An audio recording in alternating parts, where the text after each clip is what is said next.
Hello friends, welcome back to the next lecture. પ્રાણી સૃષ્ટિ જે છે એમાં આગળના લેક્ચરમાં આપણે સામી મેરુદંડી સમુદાય જે છે એનો અભ્યાસ કરેલો હતો. એના પછી આજનો નેક્સ્ટ જે છે વિભાગ આવે છે ફાઇલમ કોર્ડાટા, મતલબ કે સમુદાય મેરુદંડી. બરાબર, મતલબ કે હવે જેટલા પણ પ્રાણીઓ આગળ ભણવાના છે એ બધા મેરુદંડી પ્રાણીઓ તરીકે ઓળખાતા જે છે વિભાગમાં એનો સમાવેશ થતો હશે. તો સૌથી પહેલાં મેરુદંડી પ્રાણીઓમાં મેરુદંડ શું છે અને મેરુદંડીની ખાસિયતો કઈ કઈ છે, બરાબર, એની સામાન્ય માહિતી આજે આપણે ભણશું. અને મેરુદંડી સમુદાયને અંતર્ગત આવતા જે પેટા વર્ગ જે છે, બરાબર, એમાં સમાવેશિત બધા વર્ગોનો આપણે આગળના લેક્ચરોમાં અભ્યાસ કરશું. એટલે સૌથી પહેલાંનો અર્થ જાણી લેજો. એક શું પ્રમાણે ટોપિક આવશે સમુદાય મેરુદંડી કોર્ડાટા. બરાબર, મેરુદંડી સમુદાયમાં સમાવેશિત પ્રાણીઓના મૂળભૂત લક્ષણો આ ખાસ ઇમ્પોર્ટન્ટ યાદ રાખવાના છે. કોઈ પણ પ્રાણી મેરુદંડી છે આપણે શેના આધારે કહી શકીએ? તો સૌથી પહેલું તો આવા પ્રાણીઓમાં મેરુદંડ આવેલો હોય. મેરુદંડનો ગ્રીક ભાષા પ્રમાણે અર્થ થાય દોરડું. બરાબર, શરીરમાં એક દોરડા જેવી જે છે રચના, બરાબર, જે જીવનના કોઈ પણ તબક્કે હોઈ શકે છે. એટલે એક તો એમાં મેરુદંડ આવેલું હોય. પૃષ્ઠ બાજુએ પોલું ચેતારજ્જુ, બરાબર, શરીર જે છે એમાં પૃષ્ઠ, બરાબર, પાછળની બાજુએ પોલું, બરાબર, ચેતાતંત્ર આવેલું હોય, પણ કેવું પોલું ચેતારજ્જુ, અને સાથે જોડમાં કંઠનાલીય ઝાલરફાટની હાજરી દ્વારા વર્ગીકૃત કરવામાં આવે. એટલે સૌથી પહેલાં ત્રણ જે છે લક્ષણો, આવા લક્ષણો ધરાવતા બધા પ્રાણીઓ મેરુદંડીમાં સમાવેશ થતા હશે. બરાબર, જે આકૃતિમાં પણ દર્શાવેલું છે જો મેરુદંડીની લાક્ષણિકતાઓ. તો એમાં શરીર જે છે એમાં પૃષ્ઠ બાજુ એ દર્શાવેલું છે. આ ભાગ જે છે આવેલો છે એક ભાગ મેરુદંડ વચ્ચેની બાજુ, બરાબર. પછી ચેતારજ્જુ કઈ બાજુ? તો કે પૃષ્ઠ બાજુ. પૃષ્ઠ બાજુ જે છે અને અંદરની બાજુ પોલું હોય, બરાબર, એવું પોલું જે છે પૃષ્ઠ બાજુ ચેતારજ્જુ, અને ઝાલરફાટ, બરાબર, આવી જે છે રચના આપેલી છે. આ થશે ઝાલરફાટ, જે બંને બાજુ આવેલું હોય, એક સાઈડનો ભાગ દર્શાવેલો છે. ઝાલરફાટ, ચેતારજ્જુ અને મેરુદંડ, આ ત્રણેયની હાજરી એ મુખ્ય મેરુદંડીની લાક્ષણિકતાઓ છે, યાદ રાખજો. ઉપરાંત બાકી બધું આગળ જાવી ગયું પ્રમાણે તેઓ દ્વિપાર્શ્વ સમમિતિ, ત્રિગર્ભસ્તરી, અંગતંત્ર સ્તરીય આયોજન ધરાવતા દેહ કોષ્ઠધારી પ્રાણીઓ છે. તેઓમાં પશ્વગુદાપુચ્છ અને બંધ પરિવહન તંત્ર આવેલો છે. પશ્વગુદાપુચ્છ જે દર્શાવેલો છે જો, બરાબર, મતલબ કે મળદ્વાર જે છે એવી રચના. પોસ્ટ એનાલ ટેલ જે છે એનો મતલબ કે જે મળદ્વારવાળા ભાગ હોય ત્યાંથી પૂંછડી જેવા ભાગનું નિર્માણ પણ થયેલું હોય, બરાબર, મેરુદંડી પ્રાણીઓમાં. અને પરિવહન તંત્ર કેવો આવશે? બંધ પ્રકારનું. એટલે આ જે છે એની ખાસ આકૃતિમાં જે જગ્યાએ જે ભાગ આપેલા છે એના નામદેશન પણ યાદ રાખવાના છે. આ એક સામાન્ય આકૃતિ દર્શાવેલી છે જે દરેક મેરુદંડી સમુદાય જે છે એની લાક્ષણિકતા ધરાવતા મુખ્ય જે છે ભાગો દર્શાવે છે. એટલે સૌથી પહેલાં આપેલું છે કોષ્ટકમાં મેરુદંડી અને અમેરુદંડી પ્રાણીઓની વિશિષ્ટ લક્ષણોનો તફાવત. તફાવત ખાસ ઇમ્પોર્ટન્ટ છે. આગળ આપણે જે અમેરુદંડી પ્રાણી ભણી ગયા અને હવે જે મેરુદંડી ભણવાના છે બંને વચ્ચેનો તફાવત શું છે, એના મેઇન મુખ્ય તબક્કા. બરાબર, તો સૌથી પહેલાં તફાવત જોઈ લેજો, ખાસ ઇમ્પોર્ટન્ટ છે તફાવત. પહેલાં આપેલું છે મેરુદંડી, બીજી બાજુ આપેલું છે અમેરુદંડી. 5 મુદ્દા આપેલા છે. 5 મુદ્દાના આધારે બંનેનો તફાવત લીધો છે. સૌથી પહેલું તો પહેલો મુદ્દો છે એમાં મેરુદંડ હાજર હોય, સામેની બાજુ મેરુદંડ ગેરહાજર. હાજર છે એટલે આને મેરુદંડી કીધા, આમાં નથી એટલે અમેરુદંડી. બીજું, મધ્યસ્થ ચેતાતંત્રમાં પૃષ્ઠ, પોલું અને એકવળું ચેતાતંત્ર જોવા મળે. સૌથી પહેલું તો મધ્યસ્થ ચેતાતંત્ર એટલે શું? તો કે શરીરના મધ્ય અક્ષ જે છે એમાં આવેલું ચેતાતંત્ર, જેમાં મગજ અને કરોડરજ્જુનો સમાવેશ થાય મનુષ્ય પ્રમાણે. તો એ કેવું હોય ચેતાતંત્ર? તો મેરુદંડી પ્રાણીઓમાં ચેતાતંત્ર પૃષ્ઠ બાજુએ હોય, પોલું હોય અને એકવળું હોય. જ્યારે એની સરખામણીમાં ખાસ જો કે અમેરુદંડી પ્રાણીઓમાં મધ્યસ્થ ચેતાતંત્ર છે એ વક્ષ બાજુએ, પૃષ્ઠ હતું, આ વક્ષ બાજુ, પોલું હતું, આ નક્કર છે, એકવળું હતું એની જગ્યામાં બેવડું છે. એટલે ટોટલી 3 જે છે અર્થ જુદા થઈ જાય છે. ખાસ યાદ રાખજો, મેરુદંડી પ્રાણીમાં પૃષ્ઠ બાજુએ પોલું અને એકવળું હોય, આમાં વક્ષ બાજુએ નક્કર અને બેવડું હોય.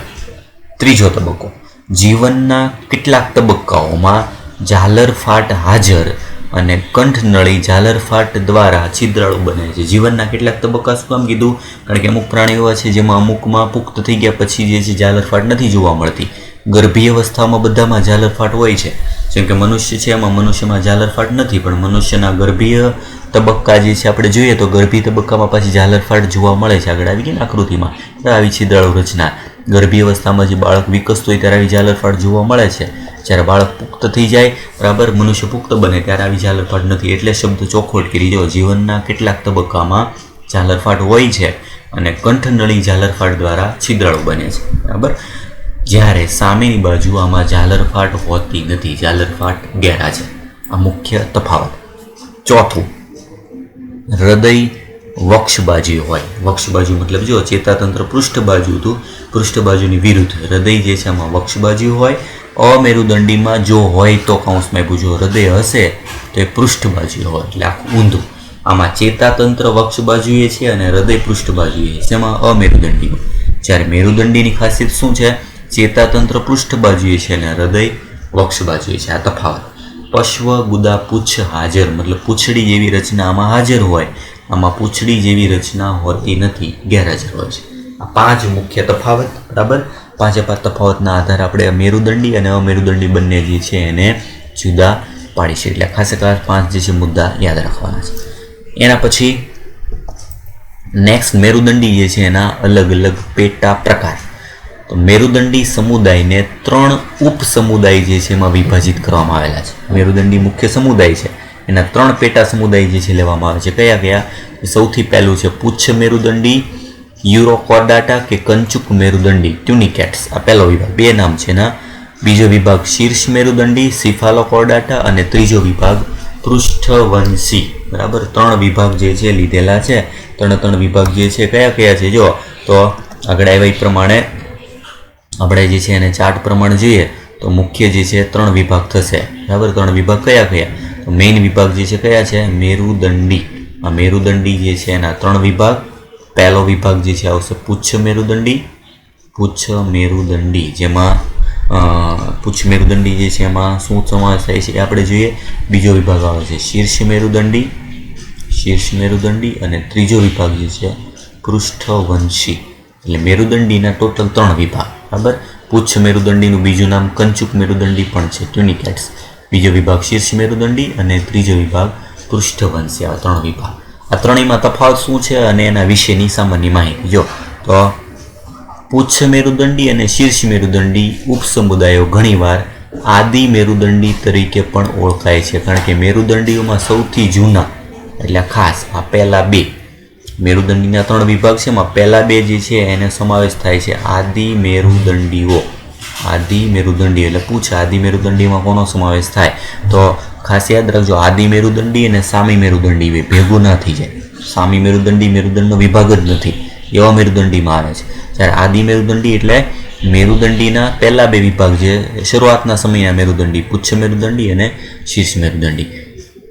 તેમજ સંપૂર્ણ દરિયાઈ છે. સંપૂર્ણ દરિયાઈ મતલબ કે આદિ મેરુદંડીઓ જે છે એ બધા જલજ પ્રાણીઓ છે. સંપૂર્ણ દરિયાઈ, આમાં એકેય સજીવો જે છે આદિ મેરુદંડીઓ એકેય જમીન ઉપર રહી શકતા નથી, બધા પાણીમાં રહેનારા પ્રાણીઓ છે આદિ મેરુદંડી. હવે એમાં એક વિભાગ. પહેલો પુચ્છ મેરુદંડીઓમાં ફક્ત મેરુદંડ ડિંભીય પૂંછડીમાં જ હાજર હોય છે. ખાસ બરાબર યાદ રાખજો. જુઓ કે પુચ્છ મેરુદંડીમાં પુચ્છ શબ્દ શેના પરથી લીધો? તો પુચ્છ શબ્દમાં મેરુદંડ ફક્ત ડિંભ પૂંછડીમાં જ હાજર, મતલબ પુચ્છ મેરુદંડીઓ જે છે એના જ્યારે ડિંભ આવેલા હોય એ ડિંભની પૂંછડી હોય, બરાબર, એમાં જ ખાલી મેરુદંડ હાજર હોય છે. જ્યારે શીર્ષ મેરુદંડીઓમાં મેરુદંડ સમગ્ર જીવનકાળ દરમિયાન શીર્ષથી પૂંછ સુધી વિસ્તરેલ હોય છે. આ 2 તફાવત છે. પુચ્છ મેરુદંડી છે એમાં મેરુદંડ ખાલી ડિંભી અવસ્થામાં પૂંછડીમાં હાજર હોય, જ્યારે શીર્ષ મેરુદંડીમાં શીર્ષથી પૂંછ સુધી સમગ્ર જીવનકાળ દરમિયાન મેરુદંડ હાજર હોય. આ 2માં તફાવત. એક્ઝામ્પલ આપેલા છે, જેમ કે પુચ્છ મેરુદંડીમાં એસિડિયા આકૃતિ આપેલી છે બાજુમાં જો, બરાબર. ચોક્કસ જે છે એવો આકાર હોય એવું કંઈ દર્શાવેલું નથી, બરાબર. આ પ્રાણી જે છે જલજ પ્રાણી એસિડિયા, પુચ્છ મેરુદંડી, એસિડિયા, સાલ્પા અને ડોલિઓલમ. ખાસ 3 એક્ઝામ્પલ આપેલા છે પુચ્છ મેરુદંડીમાં. પુચ્છ મેરુદંડીમાં એસિડિયા, સાલ્પા અને ડોલિઓલમ. જ્યારે શીર્ષ મેરુદંડીમાં ઉદાહરણ છે બ્રેકિયોસ્ટોમા એટલે કે એમ્ફીઓક્સસ અને લેન્સેલેટ. આ 2 નામ જે છે યાદ રાખવાના છે. ખાસ બહુ વધારે આપેલું નથી, માત્ર 2 લાઈન જ આપેલી છે, પણ આટલો ભાગ જે છે જે વારંવાર પૂછાય છે, ઇમ્પોર્ટન્ટ છે, બરાબર. એટલે ખાસ યાદ રાખવાનું છે. 3 જે છે વિભાગમાં પહેલા 2 વિભાગ વિશે જે છે માહિતી આપેલી છે, એમાં પુચ્છ મેરુદંડી જે છે એમાં પુચ્છ મેરુદંડી જે છે એની ખાસિયત શું છે? તો પુચ્છ મેરુદંડીમાં મેરુદંડ ફક્ત ડીંબ પૂંછડીમાં હાજર હોય. એના એક્ઝામ્પલમાં 3 એક્ઝામ્પલ આપેલા છે: એસિડિયા, સાલ્પા અને ડોલિઓલમ. આ 3 જે છે એક્ઝામ્પલ. જ્યારે શીર્ષ મેરુદંડી જે છે એમાં બ્રેકિયોસ્ટોમા, આ ઇંગ્લિશ નામ છે પણ એ પણ યાદ રાખવાનું છે, એમ્ફીઓક્સસ અથવા લેન્સલેટ તરીકે ઓળખાતું પ્રાણી. બરાબર, એક જ ઉદાહરણ આપેલું છે શીર્ષ મેરુદંડી. શીર્ષ મેરુદંડીમાં સમગ્ર જીવનકાળ દરમિયાન શીર્ષથી પૂંછ સુધી મેરુદંડ હાજર હોય. બરાબર, આ 2 વિશે થઈ ગયું. આકૃતિ આપેલી છે એક જ માત્ર એસિડિયાની, જે શેમાં વિભાગ આવે છે? પુચ્છ મેરુદંડી જે છે એમાં પુચ્છ મેરુદંડીનું પ્રાણી જે છે એની આકૃતિ દર્શાવેલી છે. નેક્સ્ટ ત્રીજો વિભાગ આવે છે પૃષ્ઠવંશી. આ બંનેની સરખામણીમાં પૃષ્ઠવંશી કઈ રીતે અલગ છે? બરાબર, તેના વિશે આપેલું છે. જો તો કે સૌથી પહેલા આપેલું છે કે પૃષ્ઠવંશી જે છે આગળના 2 કરતાં અલગ કઈ રીતે પડે? પૃષ્ઠવંશી ઉપસમુદાયના સભ્યો ગર્ભકાળ દરમિયાન મેરુદંડ ધરાવે છે. જો ગર્ભી અવસ્થા હોય ત્યારે એમાં મેરુદંડ હાજર છે, પણ આ મેરુદંડ એ પુખ્તાવસ્થાએ કાસ્થિમય કે અસ્થિમય કરોડ સ્તંભમાં ફેરવાઈ જાય છે. એટલે પૃષ્ઠવંશી એ મેરુદંડી છે. શું કામ? કારણ કે એમાં ગર્ભી અવસ્થા દરમિયાન મેરુદંડ છે, પણ એ મેરુદંડ જ્યારે પુખ્ત બને ત્યારે કાં કાસ્થિનું બનેલું મતલબ વળી શકે એવા હાડકાં, અથવા અસ્થિનું મતલબ કે મજબૂત હાડકાં એવા કરોડ સ્તંભ જે છે એમાં ફેરવાઈ જાય. મતલબ જે પ્રાણીઓમાં કરોડ સ્તંભ હાજર હોય એ બધા પૃષ્ઠવંશીઓ કહેવાય. આથી ખાસ યાદ રાખજો, બધા પૃષ્ઠવંશીઓ મેરુદંડીઓ છે, પરંતુ બધા મેરુદંડી પૃષ્ઠવંશી નથી. ઇમ્પોર્ટન્ટ લાઈન યાદ રાખજો. બરાબર, પૃષ્ઠવંશીઓ બધા છે એ મેરુદંડી કહેવાય, કારણ કે એ મેરુદંડીનો પેટા વિભાગ છે. પણ જેટલા મેરુદંડી છે એ બધા પૃષ્ઠવંશી ન કહેવાય, કારણ કે મેરુદંડ હોય બરાબર એમાં કરોડ સ્તંભ હોય એવું જરૂરી નથી. બરાબર, બધા મેરુદંડી પૃષ્ઠવંશી નથી, કારણ કે પુચ્છ મેરુદંડી અને શીર્ષ મેરુદંડી એ મેરુદંડી છે પણ પૃષ્ઠવંશી નથી. મેરુદંડી જે છે બરાબર એમાં આપણે પાયાના લક્ષણો હતા એ ફરીથી લીધા. જો મેરુદંડીના પાયાના લક્ષણો હોય, કયા લક્ષણો? તો 3 લક્ષણો આવી ગયા આગળ એ પ્રમાણે. મેરુદંડ ઝાલરફાટ જોડમાં આવેલી હોય, અને ત્રીજું હતું પોલું જે છે એ ચેતાતંત્ર પૃષ્ઠ બાજુ. એ સિવાયના પૃષ્ઠવંશીઓ વક્ષ બાજુએ 2, 3 કે 4 કોટરયુક્ત સ્નાયુમય હૃદય ધરાવે. પૃષ્ઠવંશીઓમાં મેરુદંડીના લક્ષણ ઉપરાંત શું હોય? તો કે દ્વિખંડી, ત્રિખંડી કે ચતુષ્ખંડી એક હૃદય આવેલું હોય સ્નાયુમય. ઉત્સર્જન આશ્રુતિ નિયમન માટે મૂત્રપિંડ આવેલું હોય, અને જોડમાં પ્રચલન અંગો જોડમાં હોય, એટલે 2 હાથ 2 પગ. બરાબર, અને જલજ હોય તો મીન પક્ષો આવેલા હોય, અથવા તો ઉપાંગો હોઈ શકે છે. આ બધા જે છે એ પૃષ્ઠવંશીઓની લાક્ષણિકતા. બરાબર, એટલે આપણે પૃષ્ઠવંશીઓ જે છે એના લક્ષણો લેવા હોય તો પૃષ્ઠવંશીઓના લક્ષણો કયા થાય? જો પૃષ્ઠવંશીઓ બધા જે છે બરાબર એની લાક્ષણિકતાવાળા લક્ષણો. સૌથી પહેલું લક્ષણ જે છે આવશે મેરુદંડ, બીજું જોડમાં આવેલ ઝાલરફાટ, બરાબર, ત્રીજું બરાબર તો પૃષ્ઠ બાજુએ પોલું ચેતાતંત્ર, બરાબર, પછીનું તો કે દ્વિખંડીય, ત્રિખંડીય કે ચતુષ્ખંડીય હૃદય, પછી ઉત્સર્જન માટે મૂત્રપિંડ, એના પછી તો જોડમાં આવેલ પ્રચલન અંગો, અથવા તો મીન પક્ષો, કારણ કે માછલી જેવા ભાગ હોય તેમાં મીન પક્ષ હોય. આ બધા શું છે કે તો પૃષ્ઠવંશીઓના લક્ષણો. બરાબર, લાક્ષણિકતાઓ. પૃષ્ઠવંશીઓ જે છે એને લાક્ષણિકતાઓ કઈ થાય? તેમાં આટલા જે છે લક્ષણો આવેલા હોય એ બધા પૃષ્ઠવંશી તરીકે ઓળખી શકાય. આ બધા જે છે એક્ઝામ્પલ તમારે આગળ ભણશો એટલે તમને ખ્યાલ આવી જશે, પણ આ ખાલી લક્ષણો બધા યાદ રાખવાના છે. આટલા લક્ષણો જે છે ધરાવતા હોય બરાબર એ બધા પૃષ્ઠવંશી તરીકે ઓળખાય. બરાબર, અને એમાં મેરુદંડનું કરોડ સ્તંભમાં રૂપાંતર થઈ જાય, ખાલી તફાવત. હવે આવા પૃષ્ઠવંશીને ઉપસમુદાયને આપણે ફરીથી કેટલાક વર્ગોમાં વિભાજિત કરેલા છે. આ ચાર્ટ યાદ રાખવાનો છે. જો પૃષ્ઠવંશી મુખ્ય જે છે ઉપસમુદાય, બરાબર, એના વિભાગમાં અલગ અલગ વિભાગ. તો કે પૃષ્ઠવંશીમાં પહેલો વિભાગ હનુવિહીન, જેમાં શીર્ષ નથી હોતું, જડબાનો અભાવ. બીજું જડબાધારી એટલે કે હનુધારી. જડબાવિહીન, જડબાધારી એવા 2 વિભાગ. હનુવિહીન જડબા વગરનું વર્ગ જે છે એ વિભાગ આવશે ચૂસમુખા. બરાબર, ચૂસમુખા સમુદાય જે છે આપણે વર્ગ આગળ ભણશું. જડબાવાળા પૃષ્ઠવંશીઓ તેમાં ઉપરી વર્ગ છે મત્સ્ય, જેમાં મીન પક્ષ ધરાવતા હોય તો મત્સ્ય, ઉપાંગો ધરાવતા હોય તો ચતુષ્પાદ. ચતુષ્પાદનું નામ પરથી 4 ઉપાંગો આગળ આવી ગયું. જોડમાં આવેલા ઉપાંગો હોય એના પરથી ચતુષ્પાદ. મત્સ્યમાં પાછા વર્ગ આવશે કાસ્થિ મત્સ્ય, અસ્થિ મત્સ્ય. બરાબર, બે એના પેટા પ્રકાર.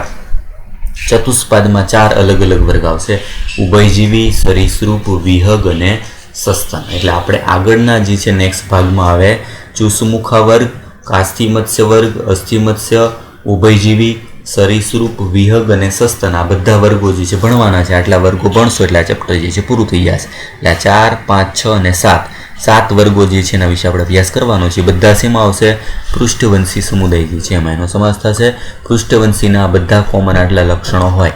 બરાબર, અને પૃષ્ઠવંશીની સરખામણીમાં ઉચ્ચ મેરુદંડી અને શીર્ષ મેરુદંડી મતલબ આદિ મેરુદંડીઓ જે છે એના વિશે જે છે અલગ કયા ભાગ પડે છે ભાગ જે છે તમારે યાદ રાખવાના છે. બરાબર, હવે આમાં ટેક્સ્ટ બુકમાં આપેલું છે એટલું યાદ રાખવાનું છે. એ સિવાયનો કોઈ ભાગ જે છે આપણે એડ કરવાનો હોય તો એ ભાગ જે છે હું એડ કરાવી દઉં, કે જે આમ તો જનરલ જરૂરી નથી પણ તેમ છતાં જે છે આપણે અલગ ભાગ ઉમેરવું હોય તો આપણે ઉમેરી શકીએ. બરાબર, તો સૌથી પહેલું મેરુદંડી જે છે એના વિશે તો જે ભાગ એક્સ્ટ્રા એડ કરવાનો છે. બરાબર, તો એક ભાગ વર્ગીકરણ શાસ્ત્રીઓના મત મુજબ એક અંદાજ આપેલો છે. પૃથ્વી પરના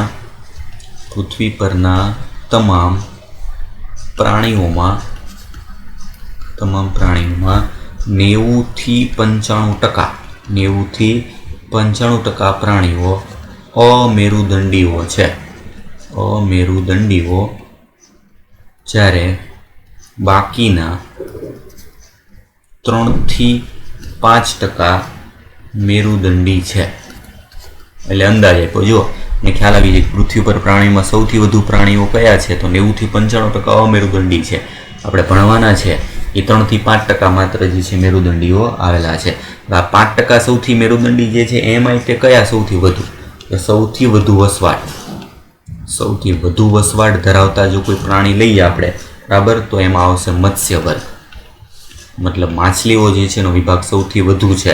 અને સૌથી ઓછો વસવાટ જે છે આપણે લઈએ, સૌથી ઓછો વસવાટ એમાં આવશે ઉભયજીવી જાતિ. બરાબર, જાતિ ઉભયજીવી જે છે સૌથી ઓછો વસવાટ ધરાવતા પ્રાણીઓ અને સૌથી વધુ વસવાટ ધરાવતા જે છે એમાં આવશે મત્સ્ય. મેરુદંડી વિભાગ જે છે એની સરખામણી જે છે એમાં આપણે આ બંને વિભાગ જે છે એને લઈ શકીએ. બરાબર, પછી મેરુદંડી જે છે એમાં એની મૂળભૂત લાક્ષણિકતાઓ જે છે કઈ કઈ છે તો એ આપણે ઓલરેડી જોઈ લીધેલી છે. બરાબર, અહીં આવી ગયું પ્રમાણે મેરુદંડ હોય, પૃષ્ઠ બાજુએ પોલું ચેતારજ્જુ અને જોડમાં આવેલ કંઠનાલીય ઝાલરફાડ જે છે એ જોવા મળે, એની મુખ્ય લાક્ષણિકતા. બરાબર, ઉપરાંત એક્સ્ટ્રા જે ભાગ ભણ્યા એમાં મુખ્યના તફાવતવાળા ભાગ જે છે એ લઈ લીધા. બરાબર, તફાવતવાળા ભાગ જે છે ખાસ યાદ રાખવાના છે. અને ખાસ એક્સ્ટ્રા જે એડ કરાયું ભાગ જે છે, બરાબર, કે આ બધામાં બંધ રુધિરાભિસરણ તંત્ર જે છે જોવા મળે. અને મેઇન એના મુખ્ય 3 વિભાગ, આ વિભાગ પ્રમાણે મેરુદંડી જે છે એના 3 વિભાગ: પુચ્છ અને શીર્ષ બે આદિ મેરુદંડી કહેવાય. સંપૂર્ણ દરિયાઈ પ્રાણીઓ છે. બરાબર, એના એક્ઝામ્પલ જે છે યાદ રાખવાના છે. અને દરેક ભાગ જે છે એમાં ખાસિયત શું છે તો કે પુચ્છ મેરુદંડી હોય, મેરુદંડ ખાલી પૂંછડીમાં હોય ડિમ્પીએ. શીર્ષ મેરુદંડી હોય એમાં સમગ્ર જીવનકાળ દરમિયાન જે છે આ જોવા મળે છે. બરાબર, એટલે આ જે છે એના ઉદાહરણ યાદ રાખવાના છે. બાકી ટેક્સ્ટ બુક જે છે એ પ્રમાણે આપેલું હોય એ પ્રમાણે એક્સ્ટ્રા ભાગ જે છે આપણે જે ઉમેરવાનો છે એ ભાગ અમુક મુદ્દા જે છે આપણે ઉમેરી દઈએ. જે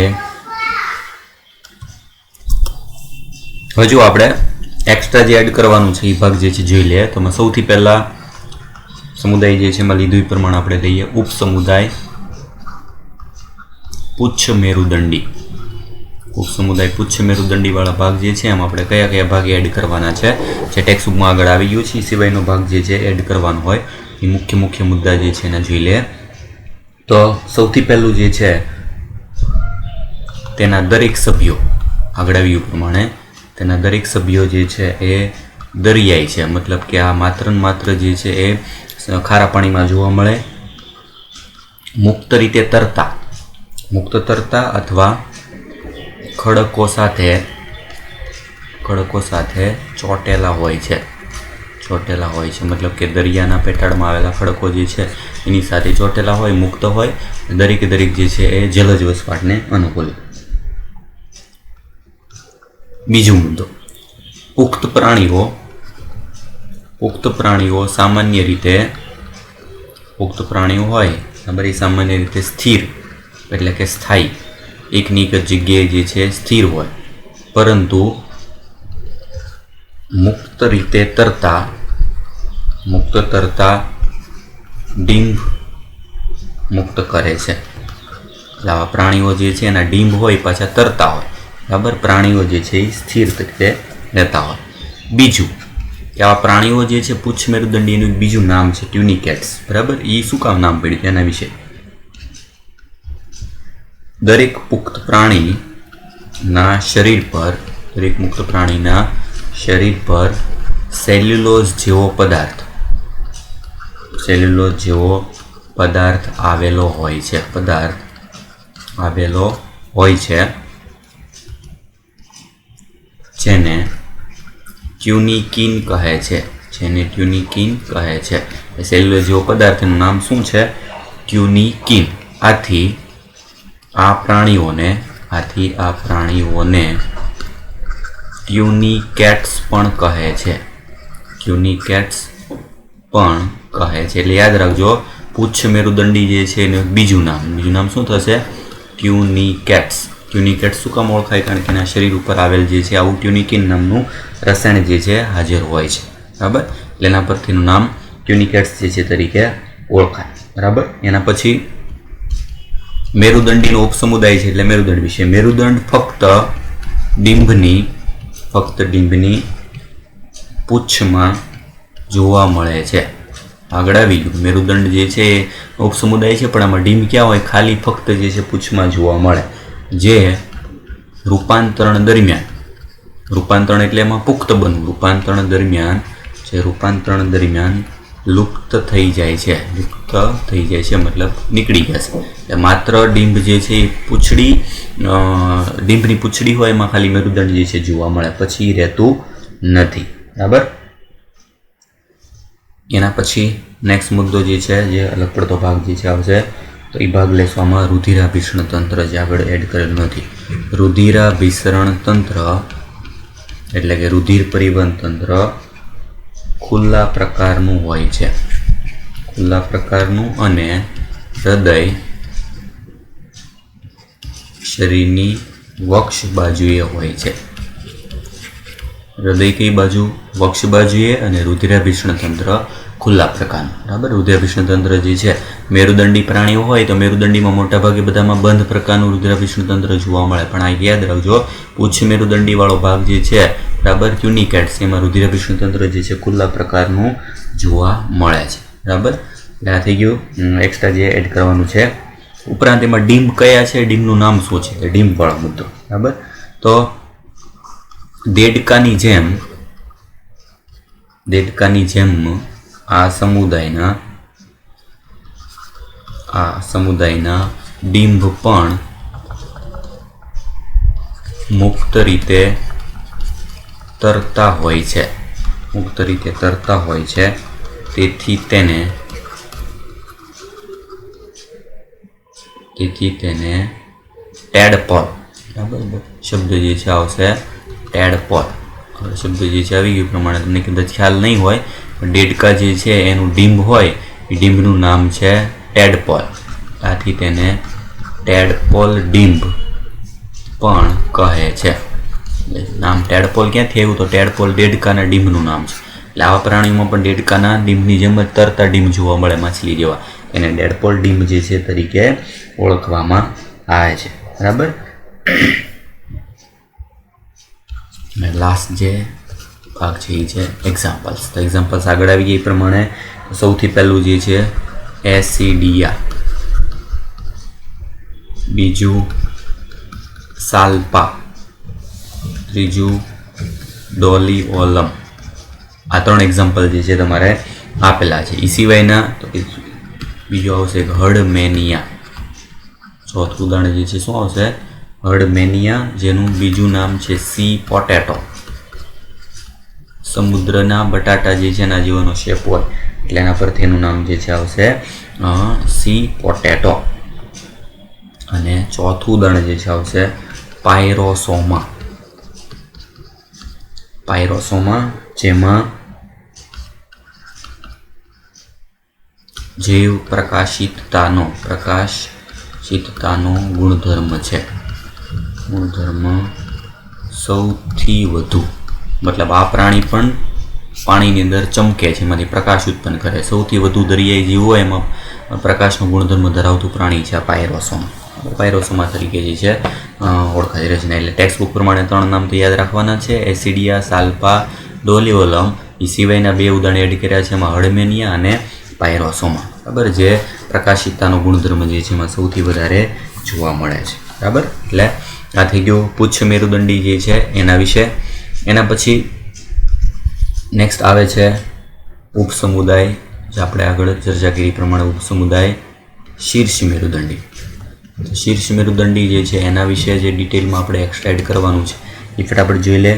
સૌથી પહેલું કે જલદ તો છે જ તે, બરાબર, પણ શું તો કે તેઓ છીછરા પાણીમાં જોવા મળે છે. છીછરા દરિયાઈ પાણીમાં જોવા મળે છે. જલદ તો છે જ તે, બરાબર, પણ છીછરા પાણી જે છે એમાં વધારે જોવા મળે છે. બરાબર. બીજું, તેઓ પુખ્ત પ્રાણીઓ અને ડીંભ બંને મુક્ત તરતા હોય છે. આગળ જોયું હતું ડીંભ તરતા હોય ને પ્રાણીઓ સ્થિર હોય. આમાં તો કે પ્રાણીઓ અને ડીંભ જે છે બે મુક્ત રીતે તરતા હોય, બરાબર, એવા જોવા મળે છે. આમ ત્રીજું, શીર્ષ મેરુદંડીમાં મેરુદંડ ક્યાં હોય આગળ આવી ગયું. મેરુદંડ જે છે, બરાબર, મેરુદંડ વાળો ભાગ સમગ્ર જીવનકાળ દરમિયાન હાજર. આ એની ખાસિયત કે મેરુદંડ હોય એ આખા જીવનકાળ દરમિયાન જે છે હાજર જોવા મળે. બરાબર, એની ખાસિયત છે. બીજું જે અલગ પડે છે ખાસ, રુધિરાભિસરણ તંત્ર મતલબ રુધિર પરિવહન. રુધિરાભિસરણ તંત્ર બંધ પ્રકારનું. જો ખાસ યાદ રાખજો, આગળ એવું તો ખુલ્લા પ્રકારનું, આમાં આવશે બંધ પ્રકારનું. બરાબર હોય છે. એટલે આ પુચ્છ મેરુદંડી અને શીર્ષ મેરુદંડી જે છે એનું આ મુખ્ય જે છે તફાવત છે. પ્રાણીઓ મોટા ભાગે બધા એકલિંગી, મતલબ કે નર અને માદા જે છે અલગ જોવા મળે. બાહ્ય ફલન, એકલિંગી, બાહ્ય ફલન અને ડીંભ સાથેનો પરોક્ષ વિકાસ. બરાબર જોવા મળે છે. એક્ઝામ્પલ તો જે ટેક્સ્ટ બુકમાં આપેલા છે એ પ્રમાણે 2 જ એક્ઝામ્પલ છે. એક છે એમ્ફીઓક્સસ, આપણે યાદ રાખવાનું કીધું તમે ઇંગ્લિશ નામ, બરાબર, અને બીજું બ્રેકિયોસ્ટોમા.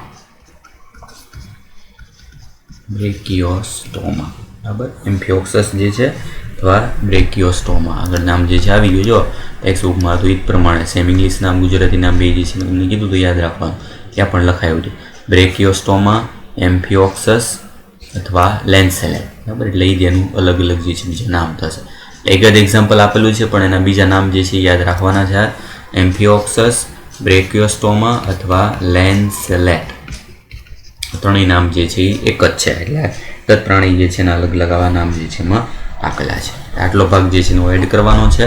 બરાબર, બાકીનું આપણે પૃષ્ઠવંશી સમુદાય જે છે એના વિશે આપણે અલગ અલગ જે છે પેટા વર્ગ જે છે આપણે જોયા કે જેમાં જડબાધારી ને જડબાવિહીનવાળા પ્રાણીઓ જે છે એનો સમાવેશ થાય. આપણે આના પછીના નેક્સ્ટ લેક્ચર જે છે એમાં પૃષ્ઠવંશી વિભાગ તરીકે અજુસ્મુખા, બરાબર, અને અલગ અલગ વર્ગ જે છે એનો આપણે અલગ લેક્ચર જે છે એમાં અભ્યાસ કરશું. ટેક્સ્ટ બુકમાં છે એ વાંચવાનું છે, ખાસ ઇમ્પોર્ટન્ટ. એ સિવાયનું એક્સ્ટ્રા જે છે આટલું એડ કરી દેવાનું છે.